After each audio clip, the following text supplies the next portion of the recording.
I'm the National Coordinator for Office for ICT Innovation and Entrepreneurship, which is under National Information Technology Development Agency of Nigeria, NITDA. And why did government in Nigeria, NITDA is a government agency, why did government decide to get into entrepreneurship? There's a primary reason why we decided to do that. When we look back at the amount of investment and funding required to catalyze the ICT in Nigeria, it's quite enormous, and you know quite very well that the investors are not willing to start from the bottom of the pyramid. So they're basically looking at something that is ripe, that they can start investing in. So we looked at what is currently on the ground and the challenges that they are facing, which is one of it is funding and the necessary expertise and convening power, to bring the ecosystem together. So we decided to catalyze the innovation ecosystem by investing in it. And we just didn't invest in it. We go along in partnership with private sectors, because that is very key for us in terms of ensuring sustainability. The fund that you're putting money into earlier, that's a very good example. Yeah. Describe the money you've put into EcoInvest. Okay. Now, the funding we've put in is both two ways. It's direct and indirect. The indirect one is the programs that we established, which involve spending a lot of money, and then the national policy and all of that. The direct funding which we're doing is we're contributing to the fund of funds, which is managed by a company, a private equity firm called Ecovisi.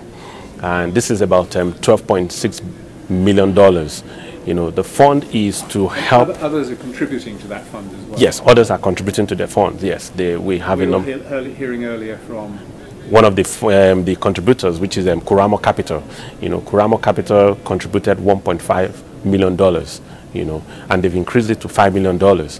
So we are also contributing to this as well. What that fund is to do is to invest in entrepreneurs that are at the growth stage.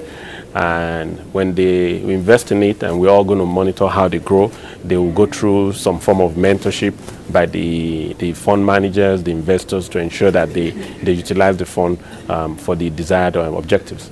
And let's come to the incubators. You've got an incubator in Lagos called IDEA. Again, how's that managed and for what purpose? IDEA, like I was mentioning earlier, the indirect funding we've done into the ICT ecosystem. We established IDEA in collaboration with the private sector. So government funded the establishment, and then we've been funding the operation of IDEA for a couple of years now. The key thing in ensuring continuity, especially when from the government side, is how do you put sustainability model into whatever you're doing? Because every 4 years there will be a change of government, and we didn't want a situation whereby when there's a change of government, the program dies, and then the expected benefits die as well. So we partner with the private sectors. The company IDEA is an entity, a business entity, which is limited by guarantee, and it is managed by private sector. The governing board comprises of mainly private sectors. Why we did that is to ensure that that program continues to run. And you're also working with Computer Village, which is one of the largest computer markets in West Africa, in Lagos. What are you doing with them? Yeah. Two things we plan to do with them. The first one, the largest one, is in Lagos, which is in Ikeja. And they have an offshoot of it in Abuja here, which is Abuja Computer Village as well.